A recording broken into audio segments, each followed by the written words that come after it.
In a bid to celebrate the International Youth Day, the Nigerian Youth SDGs Network, in collaboration with Oxfam, Work in Progress Alliance, and others, held a press briefing on 12 August 2021 to acknowledge the efforts and innovation of the youth so far. The group sought the presence of other well-meaning persons such as representatives from the British Council and others to discuss on transforming the food system and youth innovation in Nigeria. According to the Executive Director of Nigerian Youth SDGs Network, Mr. Joshua Alade, this day is commemorated to encourage and indulge youth in creating a platform and profile solutions towards achieving their dreams, creating a favorable environment and financing their needs. 4 years ago, on International Youth Day like this, was when the network was formally launched.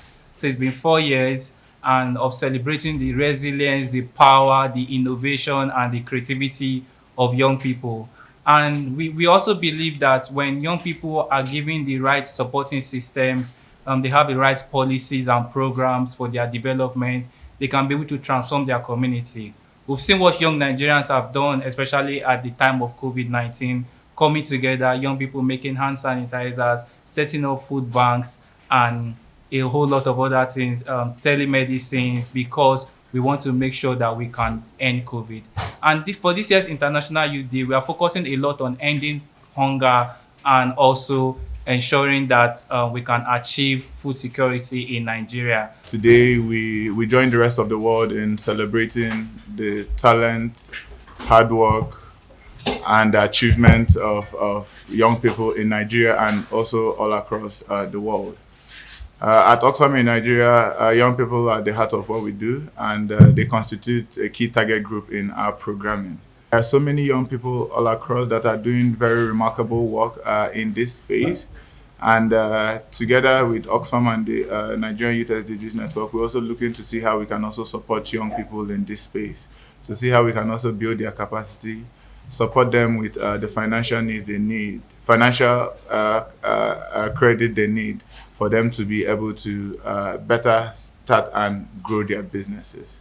According to him, innovative ideas on food security have been brought forth by several Nigerians, especially during the emergence of the COVID-19 era, and this is a sign of better days ahead. While speaking to the press, Mrs. Rose Kefas, the SA to the Senior Special Assistant to the President, SDG, highlighted the essence of the day to help appreciate and encourage youth towards innovative ideas with regards to stabilizing a favorable environment towards sustaining a favorable agricultural system in the country. So generally, the International Youth Day was set up to raise awareness on youth engagement and participation, to look at issues of young people and how do we address them, and how do we support young people. And if you look at the young people are the most population in the world, with Africa, particularly Africa and Nigeria, have the highest young population. They say over 60% of our population are young people are below 24. So it means we need to work, we need to engage them, we need to put them in meaningful employment, we need to give them access to food, financing, and all. The issue of youth employment has been a great concern for Nigeria and the government as a whole. But I think, coming from the government perspective, it's one of the cardinal objectives of the ARGP, job creation, which ended 2020. And you're looking at the medium-term development plan and the long-term development plan, Agenda 2050 by Nigerian government. One of the key priority of President Muhammadu Buhari's administration is job creation, and we've done that through different initiatives. The youth, you've heard of the Youth Fund by the Ministry of Youth, of over 75 billion to give young people access to grant. When they have access to finance, they can do businesses to promote entrepreneurship. So we don't all have to wait for white-collar job. And if you look at Nigerian youth, they're the most innovative young people in the world. So we're looking at how, through the service industry, through technology, how they can gain meaningful employment of themselves. Look at the world. The world has changed. Not everybody can be in civil service. There's no space. In fact, Nigeria spends almost 90% of its expenditure on recurrent running government. But you see, in terms of the entrepreneurship space, I agree with Mr. President. All government needs to do is create enabling environment. So if you look at the medium term that ended, the ARGP, one of the things is economic growth, job creation, human capital development. what I can just say is I think Nigeria needs to make more emphasis on investing in her people. You know, we have young innovators, we have young people who are passionate. If you look at most of the investment that have come, especially in the tech space, especially in the service industry, has been very huge. We hear of Flutterwave, you know, Andela getting millions of dollars of grants and support. 54 Jane got about 10 billion naira, you know. So it's just for us to invest in our people. Human capital development is the biggest problem in Nigeria. So it's not about that there are no jobs, but the right people in those jobs is the biggest problem. And the theme for this year's event is transforming food system.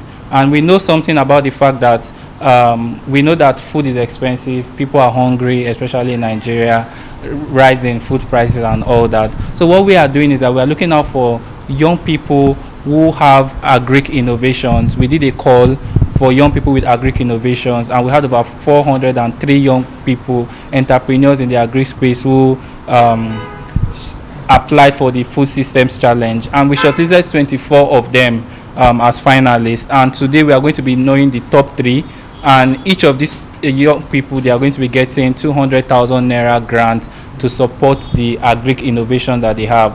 Government needs to call young people and ask that, what do youth really want? Because that is what we call meaningful youth engagement. So first you need to bring young people together and ask that, what is the challenge? And young people will tell you what the challenge is and how you can solve it. Not you coming up with an idea for youth and say, okay, what young people need in Nigeria is money, and you just come with, no, sometimes it's an enabling environment. Young people want to be able to maybe talk freely. For instance, we know of what has happened with the Twitter ban in Nigeria. A lot of young people use that platform to make money. So it's just to ask them, how can we work together with youth? That's the first thing, and it's meaningful youth engagement. I feel that that's something that the government has not done. The government of Nigeria needs to listen to young people. We worked on a campaign last year to understand how COVID-19 has affected young people, and we did a survey across Nigeria. 212,000 young people responded to the survey. We used internet, we used Google Form, we used SMS, we used WhatsApp to reach out to young people, and they responded. So it's not about bringing everybody together, it's about ensuring that they are heard.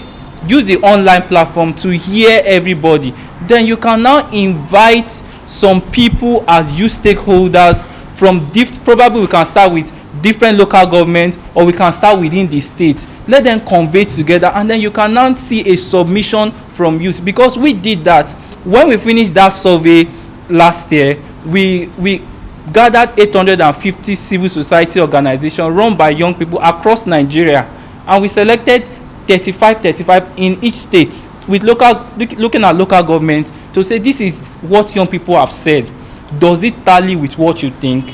And then they said, yes, please add this, this is more important, this has not been said. And from what they said to us, we created a website called decentwork.ng. So what we are going to be doing with that decentwork.ng is that all opportunities in government that young people do not know about, you can find it from that site. So we were able to achieve this by listening to youth. So what government needs to do is listen, use online platform to aggregate responses from youth, then invite a few people to ask, does this tally? How can we make it better? I feel that's what the government needs to do. Young people, you need to believe in yourself. You have ideas, you have power, and if we can come together, we can make great change happen. Zainab Ahmed, Voicetv, Nigeria.